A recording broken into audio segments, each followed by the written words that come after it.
కూడా మరియు ఇక్కడ విచ్చేసినటువంటి ఎస్టీయూ కుటుంబ సభ్యులందరికీ మరియు మా మహిళా ఉపాధ్యాయులందరికీ కూడా నా హృదయపూర్వక నమస్కారాలు సార్.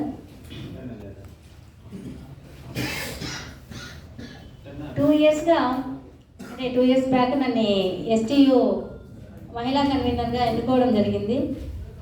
నాకు ఈ అవకాశం ఇచ్చి నన్ను కన్వీనర్గా ఎన్నుకున్న అందుకు నేను చాలా అదృష్టంగా భావిస్తున్నాను. అందుకు గాను ఇక్కడ ఉన్న ప్రతి ఒక్కరికి కూడా పేరు పేరున అందరికీ కూడా నా యొక్క కృతజ్ఞతలు తెలియజేసుకుంటున్నాను. తర్వాత అలాగే మన ఇంకా ఎస్టీయూ యూనియన్ గురించి మాట్లాడుకున్నట్లయితే ముఖ్యంగా ముగ్గునూరు మండలంలో నా ఎస్టీయూ ముఖ్య నాయకులైన అధ్యక్షులైన శ్రీ హరికిషోర్ సార్ గారు, అలాగే మన general secretary sir Mohana sir గారు కూడా ప్రత్యేకంగా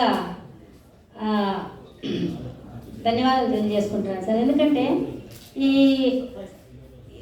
పుంగనూరు మండలంలో జరిగే ప్రతి ఎటువంటి కార్యక్రమాలైనా కూడా ఇంకా మరియు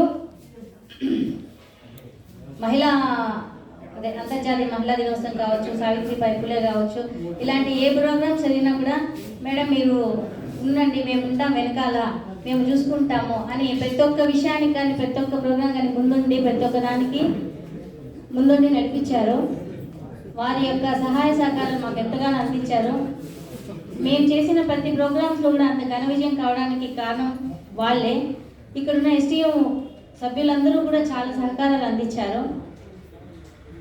ఇంకా మా మహిళా ఉపాధ్యాయులైన ముఖ్యంగా మా టీము, మా టీచర్స్ మేడం వాళ్ళు, Sumitra madam, Padmaja madam, Parvati madam, Revathi madam, Sandhya madam, వీళ్ళందరూ కూడా మేమంతా ఒక టీం సార్. ఇక్కడ ఏదైనా ఒక ప్రోగ్రాం జరుగుతోంది అంటే అందరి సహకారం ఖచ్చితంగా ఉంది. వాళ్ళందరి సహకారంతోనే మేము ఏ ప్రోగ్రాం కూడా సక్సెస్ చేయగలుగుతాం.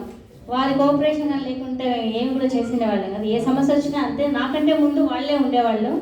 నన్ను జస్ట్ ఊరికే నా రోల్ చాలా తక్కువ చెప్పాలంటే, వాళ్ళ రోలే ఎక్కువ ఉండేది. ప్రోగ్రామ్ని ముందుగా రావడం, చేయడము, ఇలాంటివి ఎన్నో ఉన్నాయి. అలాగే ఇంకా యూనియన్లో ఎటువంటి సమస్య వచ్చినా ముఖ్యంగా చెప్పాలంటే హరికిషోర్ సార్ గారి గురించి చెప్పాలా. సారు గారు నేను ఒకే స్కూల్లో వర్క్ చేస్తాము. సార్ గురించి నాకు ఇంకా బాగా తెలుసు. బాగా అంటే స్కూల్లో ఉన్నప్పటి నుంచి సార్ ఎట్లా వ్యక్తిత్వం అంటే ఏ సమస్య వచ్చినా ఎవరైనా సరే